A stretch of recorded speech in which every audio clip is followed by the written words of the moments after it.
Good afternoon, welcome to the kitchen. Right, today panna cotta and a blackcurrant topping. These are blackcurrants from my garden this morning, 250 gram, just wash them. So these are going to be the topping for the panna cotta, and I'll have some of this spare. So 250 gram of blackcurrants into a pan, and then he says, looking for his measuring spoon, using caster sugar, about 4 tablespoons. Oops, there we go. Oh, that's fine. No disaster. Doesn't need to be too sweet. We're not making jam. We're making a sauce, if you will. I think the French word is a jus. So we'll just get a little bit of heat on that.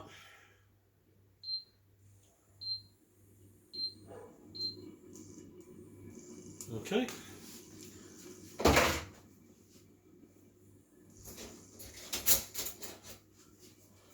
And we're just going to gently sort of break them up.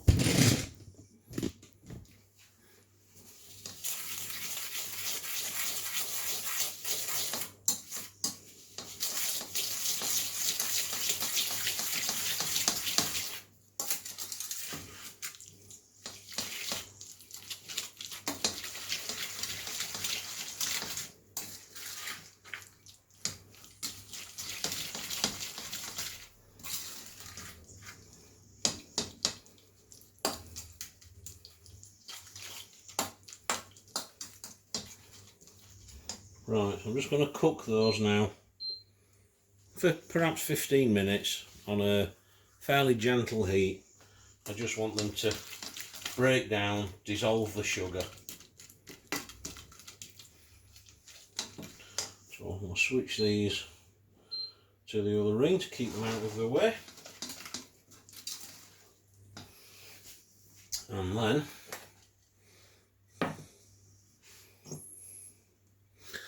we'll get on with the next bit. Right, the actual panna cotta. Okay, for this you will need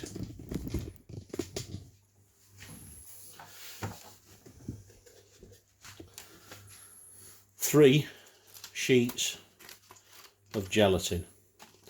I would strongly advise you to use sheets, and I would strongly advise you to use silver leaf gelatin like this. I've tried it with the powder. You get horrible clumps. This is much easier. So all you do is take these, stick them in a jug, just pour some cold water over them and just sort of submerge them and just leave them. They'll soak up the water and go soft. Right, this is a 300ml carton of single cream. My Ramekins will hold, it's 500ml, so divide that by 4, so 125ml a piece. So we want one of these, a full one of these, into a pan, and then, do excuse me,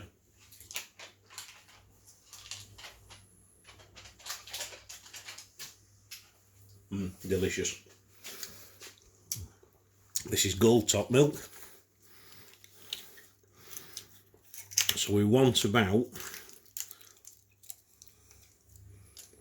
200ml.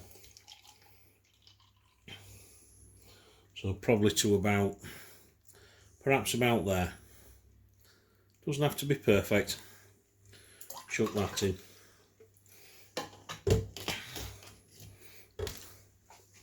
Now, again,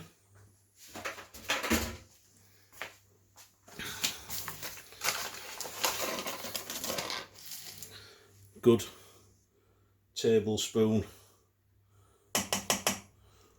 or 2 of sugar, not too much. I'm just going to put 1.5 in, and then bring that up to a very gentle simmer. You don't want it to boil. Now, at this time, if you wish, you can add some vanilla essence or something of that ilk, and I'm going to do just that.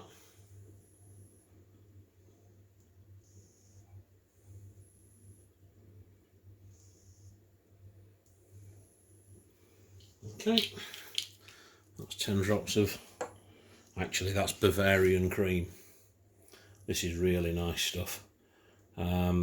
Lauren oils, horrifically expensive, but 10 drops, it's fantastic.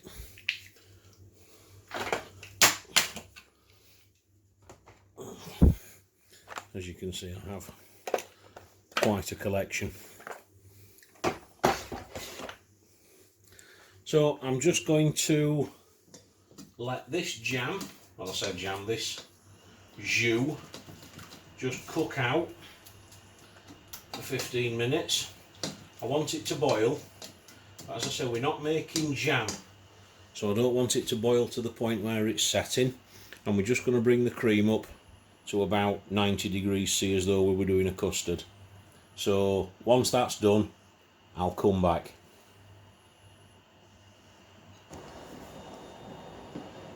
Okay, so the cream is just coming up to the boil, so I'm going to turn the heat off. Now, our gelatin has just turned to mush, so just give it a ring, try and get rid of as much of the water as you can. Okay, and then just drop that, 3 sheets, there's 2 there, there's 3, and just give that a gentle stir.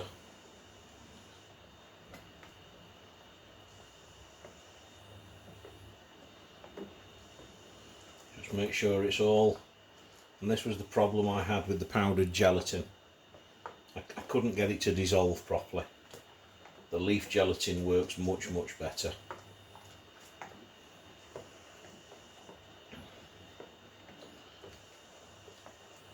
So I'm just going to give that a couple of minutes just to make sure it's done. I've got this blackcurrant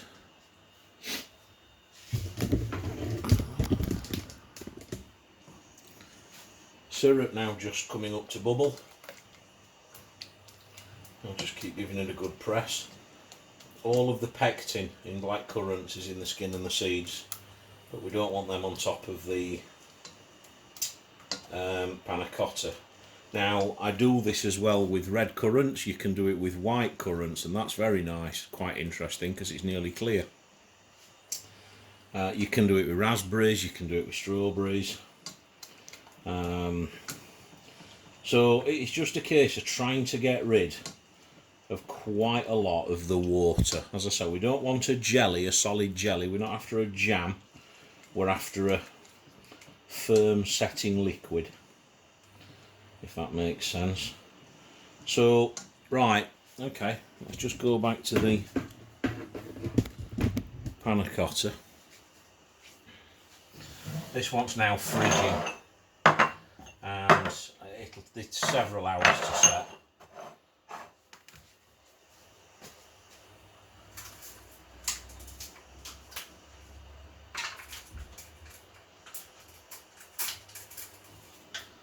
Now if you want to be uber posh,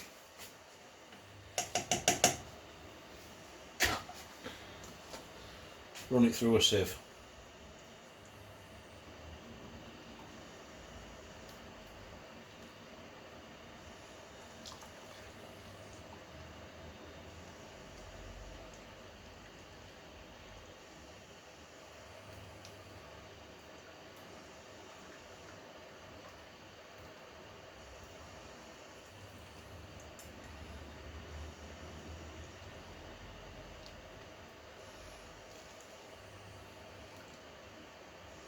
So as you can see, the measurements were pretty spot on.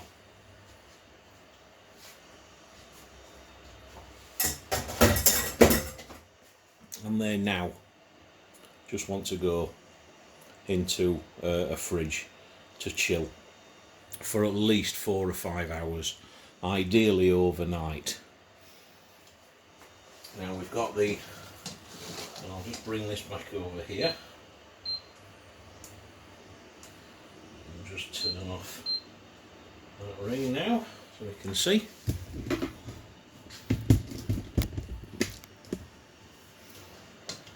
So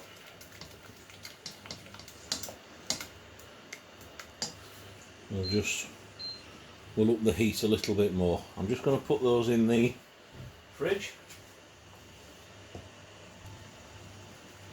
Okay, so this is now bubbling quite intensely. It's also thickened up as well.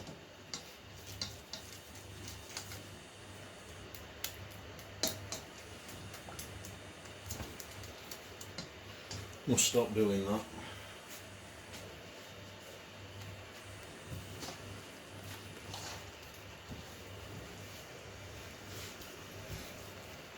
You will need a sieve for this.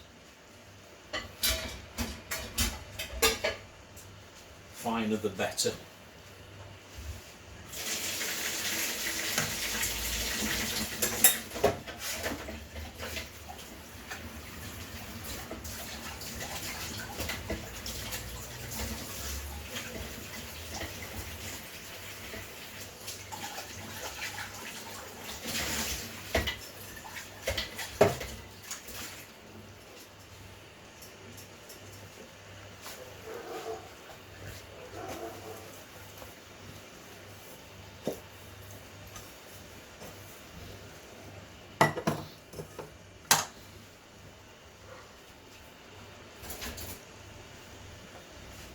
And just something to sort of squeegee it through, as it were.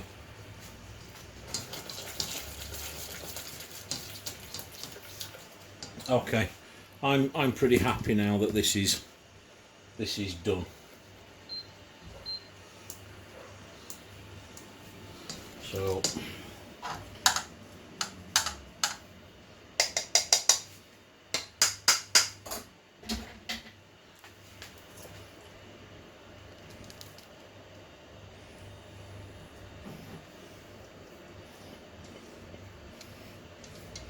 needless to say, this is Scorchio, so do be careful.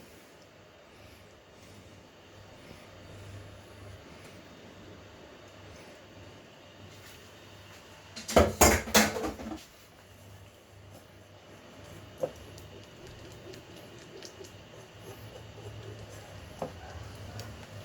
don't think my pan's big enough.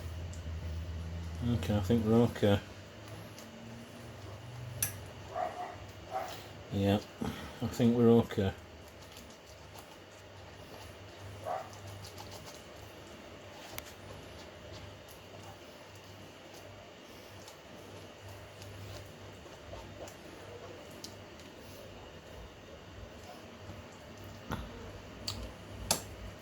Try to avoid doing that.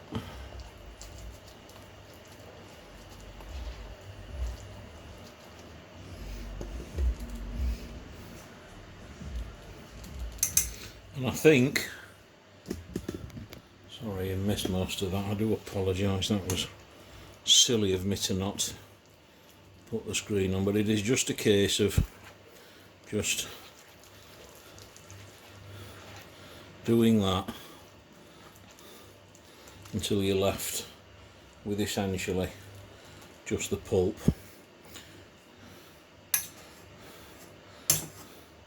Which can just be discarded.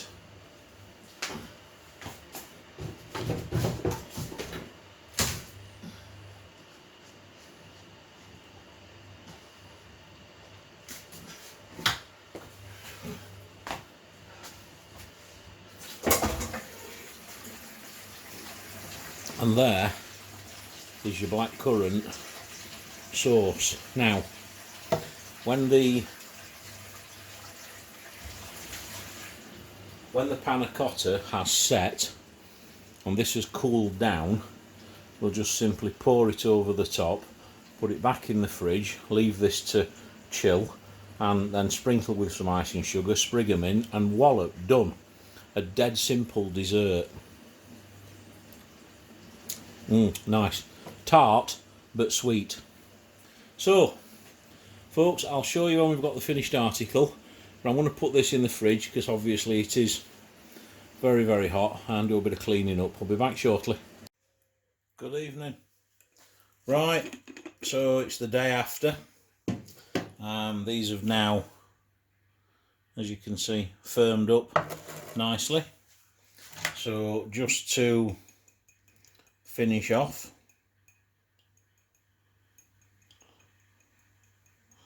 a little bit of icing sugar and a small sprig of mint, and then if we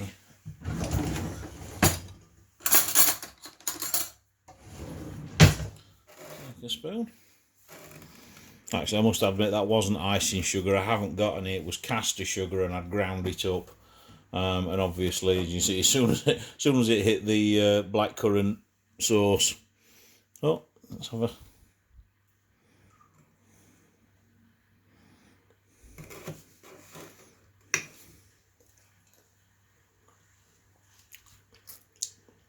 Very nice. Nice creamy texture.